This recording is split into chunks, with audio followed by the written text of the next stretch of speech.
Good morning everyone, আশা করি সকলেই ভালো আছেন, আমিও ভালো আছি। আজ একটা নতুন ব্লগ নিয়ে চলে এলাম।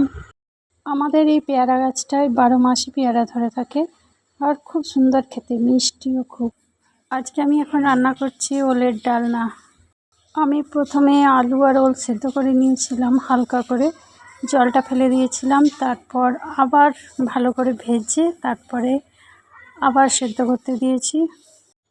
ওল প্রথমে সেদ্ধ করে জলটা ফেলে দেওয়াই ভালো, আর মুসুর ডালটা আমি পরেই দিচ্ছি, তা না হলে বেশি সেদ্ধ হলে গলে যাবে।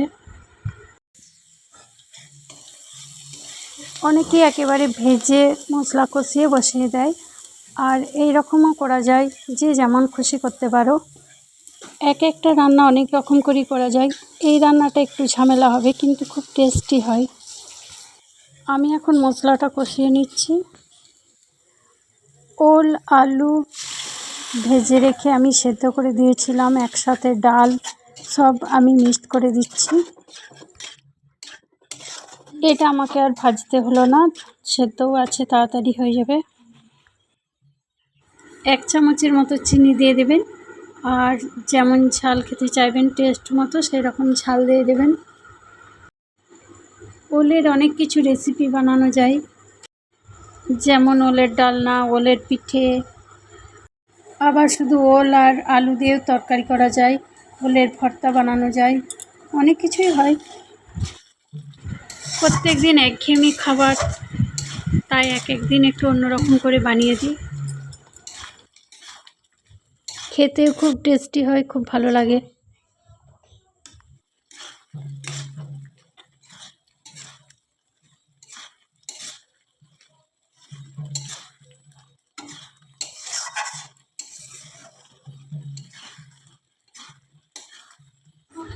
এরপর আমি আন্দাজ মতো জল অ্যাড করব একটু।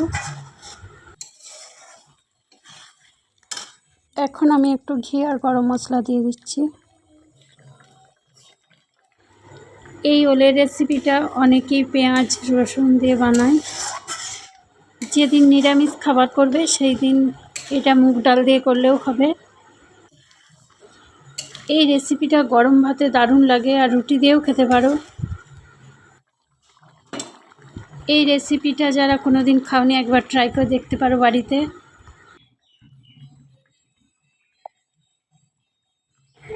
এরপর আমি কাঁকরোলের একটা ইউনিক রেসিপি তৈরি করছি, কিন্তু আজকে আমি শেয়ার করতে পারলাম না। কাঁকরোলটাকে এইরকম সাইজ লম্বা লম্বা করে কেটে আমি ভেজে নিচ্ছি এখন। আজকে একটু তাড়াতাড়ি আছে, মেয়ের এক্সাম ছিল, কিছু হাতের কাজ করে দেখাতে হবে, সেটা করতে হবে, সেটা আপনাদের সাথে শেয়ার করছি। এটা আর শেয়ার করার সময় হলো না। এখন আমার রান্না হয়ে গেছে, এরপর আমি খাওয়া দাওয়া করে একটু রেস্ট নিয়ে ওয়ার্ক এডুকেশনে এগুলো দেখাতে হবে, তাই বানিয়ে দিচ্ছি। চুড়িগুলোকে উল দিয়ে বেজিয়ে বেজিয়ে এরকম করে দিতে হবে।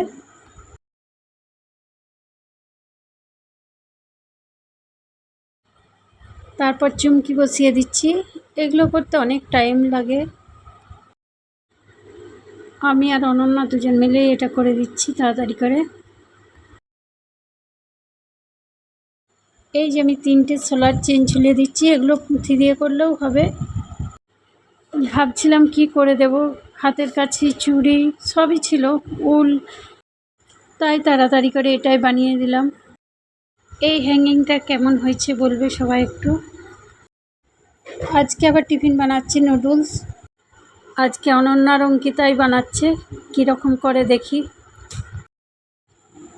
দোকানের নুডলস নানা রকম কালার মশলা থাকে, তো তাই মাঝে মাঝে বাড়িতেই বানিয়ে দিই। এর সাথে ম্যাগি মশলাটা দিলে দারুণ টেস্টি হয়।